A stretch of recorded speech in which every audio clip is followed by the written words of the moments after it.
Hello, BookTube, and hello, AuthorTube. My AuthorTube, my NaNoWriMo peeps, my NaNoWriMo writing buddies. I'll be going on NaNoWriMo later today and accepting all of your buddy invitations, making a whole bunch more of my own. And I'll be going on NaNoWriMo's website also to change some things. I wanted to tell you all about it. No doubt you are familiar with the sob story of my NaNoWriMo Odyssey this year. My Preptober has been a mess. A mess. I came up with an idea for NaNoWriMo. I was ready and raring to go. I had my books ready. I was highlighting them, taking all sorts of notes. A historical novel about Sir Philip Sidney. 12 chapters covering the whole of his life, from youth to death. And I was raring to go, and I was okay with that, and I had my page set up on NaNoWriMo, and then I realized, that's kind of boring. It's kind of predictable. So I scrapped my working title, and I scrapped my idea and decided instead to focus on 1 year of Philip Sidney's life, the first trip that he ever made to Italy when he was a very young man. I thought it'd give me a chance to write about some of the characters that we know were involved, maybe bring in a couple of characters that could have been involved, and also give me a chance to write about Venice earlier in time than I've ever written about it before. So I changed the title, and I started work on blocking that out. And the more I did it, the more I wanted Philip Sidney's sister, his fascinating sister, to be in the book. And she didn't go with him. And the only ways that I could think of to involve her were dumb. They were, visions or spiritual visitations, or letters back and forth, or that she was in disguise and was with him in Italy, and all that sort of stuff. None of it was satisfying to me. And if it wasn't satisfying to me, it's not going to be satisfying to anybody else. So then I thought, okay, well, if you can't do that, and if you can't get her to Italy and you want her in the book, then maybe you get him out of Italy. Maybe you write about Philip Sidney. He can still be young. Write about him at a different time in his life. Another time when he's back in England, when his sister can be in the story, and maybe a whole bunch of other people can be too.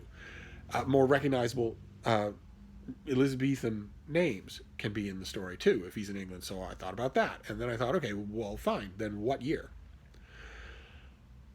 And that led to more comic opera, where I was flouncing all over the place trying to think about what year I should do. What will be the most dramatic? What will have the best points? What has for instance, not a small thing when you're writing historical fiction, where's the documentation strongest? Which year has the most opportunity to bring in high-profile guest stars? That sort of thing. And then I got sick. And it was, at first I thought it was a passing cold. It turned out to be worse than that, and it was one of those things where you ache all over, and every breath is wheezing, and you just don't feel like doing anything, and you can't think straight. I had to summon the ability to think straight for little periods of time every day just to earn my bread. But after that, I would just be exhausted. And that put the whole thing, that just made this whole fondue just go all liquidy and slurp all over the table. And then when I came back to it, I thought, okay, now that I'm getting better, now that I don't feel sick anymore, I'm surely going to have new clarity on this project. And I did not. It was worse than ever. And I must say, BookTube, AuthorTube, that the friends that I've assembled on the NaNoWriMo Voxer group are not entirely supportive. I seem to have drawn a rogues gallery of Weisenheimers. And all of this mess, this NaNoWriMo mess, held until this morning. And we're 1 day away from NaNoWriMo. It held until this morning. And this morning, I suddenly saw exactly what I need to do with NaNoWriMo. And I don't mean a few steps down the road. I saw the whole of what I need to do. The first scene, utterly important for me. I don't know about the rest of you, probably not. But I am the type of writer, I write mostly nonfiction. I write nonfiction for a living, and I write it all the time. I write huge amounts of it, vast oceans of it in the last 15 years, vast oceans of nonfiction. Long and short. And in all cases, one thing that I absolutely need it if it's going to happen, is that I need what writer friends of mine and I have always referred to as an axe to split the wood. You need that first axe to split the wood and set the grain of the motion, everything in motion. It won't work otherwise. I'm not one of those writers who can sort of fudge and fuss the beginning because I have scene number 3 perfectly in my mind, and I'll get back to the beginning. Nothing will work unless the beginning is right, for me. And it turns out that's largely true for fiction as well. I knew that because when I was writing my novel Troy War, my novelization of the novel version of the Trojan War, it was the exact same way. And then when I wrote Steve Donoghue's Ulysses, the sequel to Troy War, the first scene was all important. That book, that book stalled until the first scene came to me.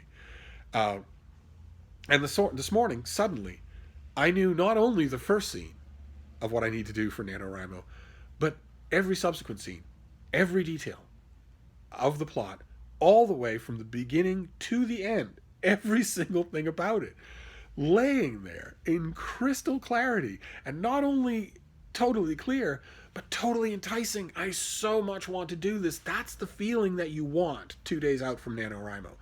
The feeling that you want is that you can't wait to start writing. You can't. According to the rules of NaNoWriMo, you can plot, you can outline, but you can't write until the stroke of midnight on the 1st of November. And there have been plenty of years I've been doing NaNoWriMo for a long time, and there have been plenty of years where I was thinking, okay, well, I should be ready by then. All right, well, I've got this to do and that to do, and then I should be ready. And that's not what you want to be feeling. It's great, but it's not ideal. The best thing you want to be feeling is, oh my God, I can't wait. It's so hard not to start writing this, because the writing part is the fun part, right? Not the plotting, not the characters, not the research. The writing part is supposed to be the fun part. That fun communicates to your reader very much, and if you're not having it, they're going to know. And that was absent from my Philip Sidney project completely until this morning. And this morning, I discovered in an instant, I don't know why, it was like it was sitting there all along. I saw clear as day this morning the key problem with my Philip Sidney project, which is that it's a Philip Sidney project. So once again, for the third time in my association with NaNoWriMo, I am changing my project completely only 1 day out. Now, that is not the worst that I've ever done. Years ago, I wrote a novel called The Ivy Queen about Queen Mary in rustication out in the country during World War II so that she would not be collateral damage in London bombing, and the life that she led out in the countryside.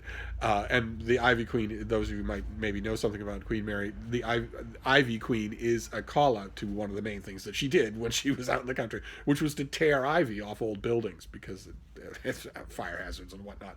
It's a little bit of inclinabia. I learned a lot about what Queen Mary did in the countryside during the course of writing that book. But the key is, I didn't learn it before writing that book, because right until the night of NaNoWriMo that year, I had a different project in mind. Had I had BookTube then, I would have been talking all about it for the whole month. And once again, it was a dutiful type of thing. It was going to school every day. That's exactly how I felt. I thought, this is a solid project. I have this all plotted out now. This will work. I can definitely do this. Which is good, but it's not what you want to be feeling 2 days out from NaNoWriMo. You want to be feeling, I can't wait to start writing. I can't wait to start doing this. I was not feeling that with that project. I was perfectly willing to launch into it anyway. And then the minute the Ivy Queen story came to me, I knew, I felt that right down to my toes. And the same thing is true now. The same thing is true now. Because I have chucked Philip Sidney completely. He is gone. Instead, my new Nano project is not historical. It's a total change. And it was sitting right there for me. I know every detail of it now. It's not historical. Instead, it's contemporary. It's called The Sovereign of the Seas, and it's the story of a woman who, as will become clear in the beginning of the novel, takes a world cruise. And she takes along a very young relative of hers who is the last person on earth that you would expect. She herself is a respectable widow. She takes along a much younger nephew of hers, who is the last person that you would expect her to take along, because he himself is a completely libertine 20-something gay. He's a gay boy. He's a go-go boy. He's a party animal. They have nothing in common. They only speak at holidays and whatnot. He doesn't hate her, and she doesn't know him. And her request is a little bit on the strange side. It catches the whole family by surprise. And The Sovereign of the Seas, I am going to one of the reasons why I'm not so panicky about the fact that I'm doing an entirely new Nano project one day away from NaNoWriMo is that some of the elements of this thing, not chosen by me intentionally for this reason, but some of the elements of this thing make it, by structure, simpler, right? It's a world cruise, so my canvas is literally as broad as the Earth, but my stage is very small, right? It's a cruise ship, and also my cast of characters is necessarily constrained. The action is going to take place on the Sovereign of the Seas, so it's not going to involve anybody except the characters who are on the ship. So, and it's going to give me a chance. The main thing that I'll be doing the next day is reading up on cruise ships and what it's like to take cruises.